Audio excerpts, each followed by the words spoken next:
Really interesting to see Glenn Youngkin. So we have another day of failed leadership from Vice President JD Vance.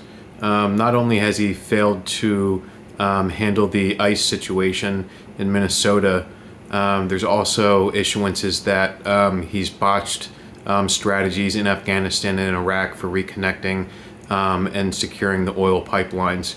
It's becoming very scary, especially with Youngkin of Virginia today endorsing Vance. They're already sidestepping and offering him a pathway to the throne.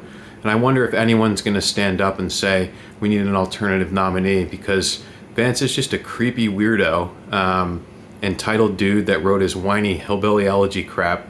And it's time for someone else to step up and say, I'll take the leadership helm.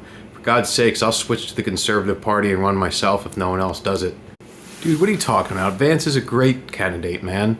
He wrote Hillbilly Elegy, talked about how those great lessons his grandma taught him, looking at the hills, looking at the hollers.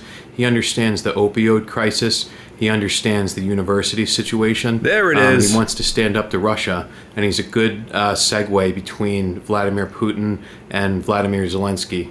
I botched the names, but yeah, Vance could be the guy that we're looking for. Then you got to wonder, what would Charlie Kirk have wanted, right? He was going to the universities, talking to the students, talking about God, Christ, the Constitution, liberalism, and the markets. And you have Erica now too, right? Potentially, would she step in the ring? Would she put her hat in? Or is she going to just stand by and continue to endorse JD Vance?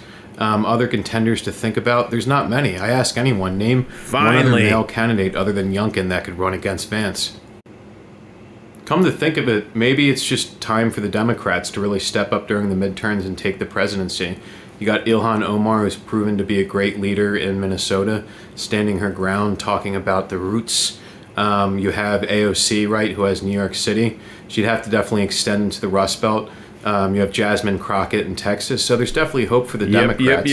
Hopefully us men can kind of realize that let's stop cheering for JD Vance and maybe think about supporting another candidate. Can you guys get off the couch and stop clapping for the police, clapping for the Texas Rangers, clapping for ICE? Do you have that in you?